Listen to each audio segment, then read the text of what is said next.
যার কাছেই পাওয়া যাবে তার বিরুদ্ধে আইনগত এবং স্টেট বলে দিই, এবং সেটা খুব মারাত্মক আদেশ হবে, মানে তাকে কারাদণ্ড বা অনুভব পানিশমেন্ট করতে হবে, ক্রিমিনাল অফেন্স। আমরা অল্প কয়েক ঘন্টা সময় দেবো, এই কয়েক ঘন্টার মধ্যে যার কাছে যত পাথর আছে, কারণ এটা আপনি দেখছেন এখন কিন্তু রাস্তার দুই পাশে, কালকে আমরা কয়েকটা ধরেছি দেখছি এখানে, এখন বেশ কিছু টাকা আছে এটা, তো সেইটা আমরা উদ্ধার করবো এবং লোকজনকে চেষ্টা করবো যে যা অপরাধ করছেন এটা ফেরত দিতে হবে, এরপর আইনগত ব্যবস্থা নেওয়া হবে অনেকের বিরুদ্ধে।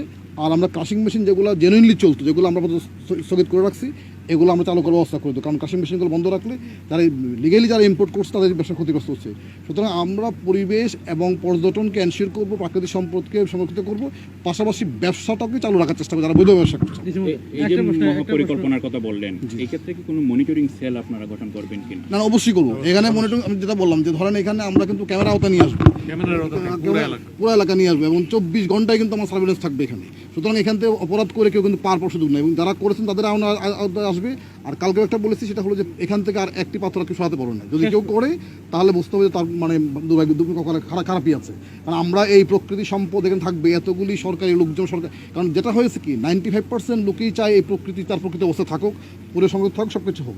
হয়তো অল্প কিছু মুসলিমীয় লোকজন হয়তো চেষ্টা এখান থেকে ফয়দালার চেষ্টা করে, এই অল্প কয়েকজন মুসলিমীয় লোক যাতে এটা করতে না পারে, সেজন্য যা যা করা দরকার সেটা আমরা অবশ্যই ইনশাল্লাহ করি। শেষ প্রশ্নটা করে ফেলি, বিষয় হচ্ছে যে এখানে কিন্তু সর্বদলীয় ঐক্যমত্যের একটা কথা আপনি শুনেছেন, এখানে আসার আগেও হয়তো পত্রিকায় দেখেছেন যে সব দল কিন্তু একটা বিষয় একমত ছিল যে পাথর তুলতে হবে, এরকম একটা বিষয় ছিল। আরেকটা বিষয় হচ্ছে এখানে আরেকটা রিপোর্টে আসছে যে প্রশাসনের বিষয় ছিল। এই যে এতগুলো প্রতিকূলতা, এই প্রতিকূলতাকে মোকাবেলা করে আপনি একা?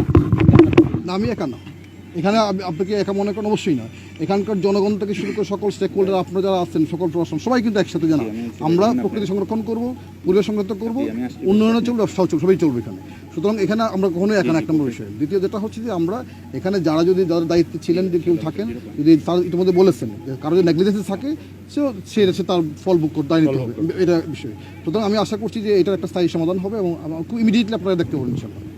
আমি যদি সংক্ষেপ করি, লাস্ট কথাটা বলি, না আমি শেষ করে দিই, সেটা হলো আমরা ওই পুলিশের একটা কমেন্ট আছে যে বাংলায় করে, মানে স্ট্যান্ডার্ড অ্যাটেনশন আছে না, বাংলা হলো যেমন ছিলে, আমরা যেমন ছিলাম সেই জায়গায় ফিরে আসবো, ফিরে আসা না পর্যন্ত যা যা করার আমরা তাই করব।